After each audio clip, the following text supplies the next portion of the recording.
Proyek pembangunan IKN Kaltim kini tak lagi hanya mengandalkan anggaran dari APBN. Porsi pendanaan menggunakan dana APBN untuk IKN Kaltim sudah harus dikurangi dan menggenjot anggaran dari swasta seperti yang dijanjikan pemerintah.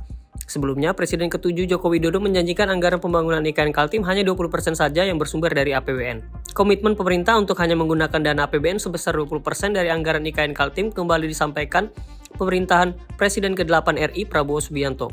Juru bicara Kantor Komunikasi Kepresiden Dede Prayudi menegaskan pembangunan IKN tetap dilanjutkan.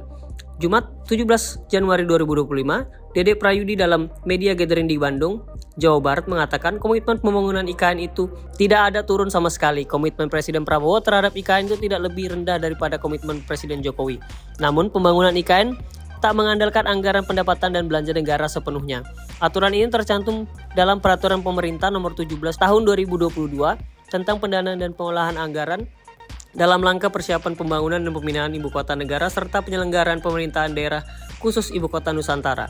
Dalam PP tersebut dijelaskan bahwa pendanaan untuk pembangunan IKN bisa bersumber dari APBN dan sumber lain yang sah sesuai dengan ketentuan peraturan perundang-undangan. Sementara sumber lain itu bisa berupa skema pendanaan yang berasal dari kontribusi swasta, pembiayaan kreatif financing, hingga pajak khusus IKN. Sebelumnya, Presiden ke-7 RI Joko Widodo mengatakan bahwa pembangunan IKN untuk menjadi ibu kota baru yang utuh membutuhkan anggaran sebesar 466 triliun rupiah, dengan 20% diantaranya berasal dari APBN. Artinya, batas maksimal penggunaan APBN untuk proyek IKN adalah sebesar 93,2 triliun rupiah, sehingga sisanya akan diisi oleh investor.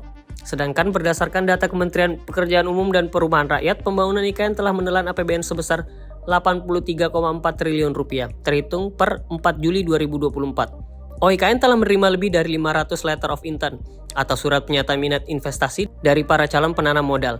Hal ini disampaikan oleh Deputi Bidang Pendanaan dan Investasi OIKN Agung Wicaksono saat ditemui di kantor Kementerian Perencanaan Pembangunan Nasional di Jakarta, Senin 18 November 2024. Artinya, minat investasi bukan hanya berasal dari badan usaha yang mau menanamkan modalnya di IKN, tetapi juga dari vendor atau kontraktor yang menawarkan jasa mereka.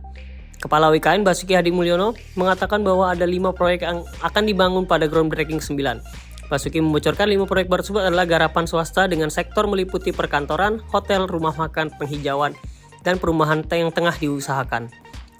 Perkiraan nilai investasi yang masuk pada groundbreaking 9 mendatang adalah sekitar 5 triliun rupiah.